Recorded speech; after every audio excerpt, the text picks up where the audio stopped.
This video is going to cover Bowen family systems theory. This theory is used by a lot of um, family professionals when they're trying to understand the intergenerational characteristics of a family. This is particularly important if you're looking at the perspective of a family from one person's angle. For example, if you just know the child or just know the parent, but yet you want to keep in mind the other family systems that are involved.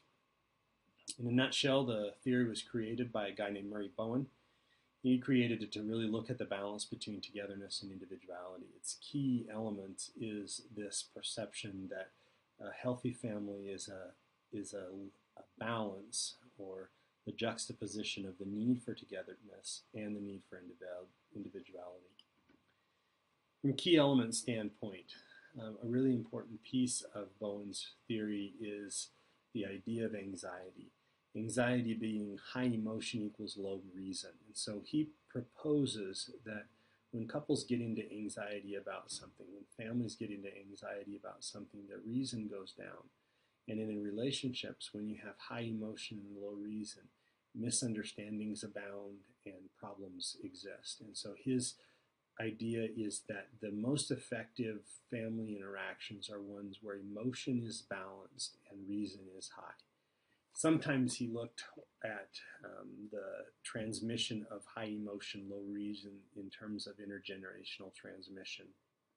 Intergenerational transmission is the characteristics within a relationship that are handed down from one generation to the next. Doesn't necessarily mean that those are just the negative traits. It also isn't necessarily just the positive traits. It's the principle that within families we tend to do things the way we saw them done when we were younger. And so characteristics in families tend to be shared over generations. And one of the ways that he maps this out is through the use of genograms. Genograms are a system to understand how families work and how transmission of patterns occur across generations. In class, we'll cover how you are to create these genograms and the impact and utility that they can have. In that, he looks at patterns of interactions. And so, for example, parents that don't get along with their children, or a pattern of interaction might be substance use problems within the family. A pattern of interaction might be that people have a love-hate relationship with the educational system, that people don't have or haven't had good experiences in the educational system, and that gets passed on from parent to child to grandchild. And so a balance between togetherness and individuality is important. He calls this process differentiation of self and suggests that usually families that become unhealthy have unhealthy levels of togetherness. They're enmeshed and they're fused, in his language, that they don't make decisions about their own individuality, and they really can't make decisions about anything but their own togetherness because they don't have the safety in that. And so differentiation of self is where you work to help the person recognize that the healthy family pays attention to both the individual and the group.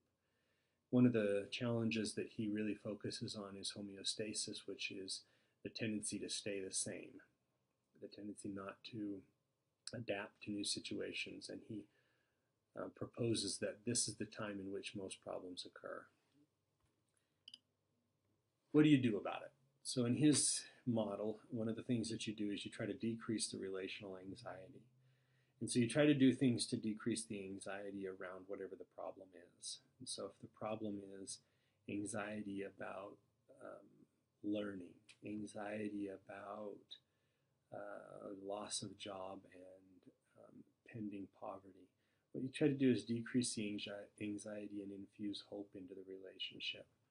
Increasing differentiation, having people recognize how this impacts them as individuals as well as how it impacts them as a family, helps to kind of diffuse the anxiety of the situation and recognize that we're all individuals and we're all part of the system. And so to encourage the both and, individual and togetherness, is important. The other thing that he does is make aware patterns within the family. And so awareness of patterns helps people to be cognizant that there are ways that we interact, and those ways that we interact repeat themselves. That if we look at one interaction, compare it to another interaction, we'll see that there's a pattern between families. And so An adolescent, for example, can predict pretty closely how their parents are going to respond to a certain situation because they've responded to situations like it in predictable ways. And so the last thing that he tries to do is to kind of decrease emotions that leads to reason. And so making sure that people have the skills that they need to maintain their emotions low so they can engage in reasonable thinking is one of the things. And so when you're working from a Bowen standpoint, you're going to work to decrease anxiety, increase reason, and you do that through differentiation of self and awareness of patterns.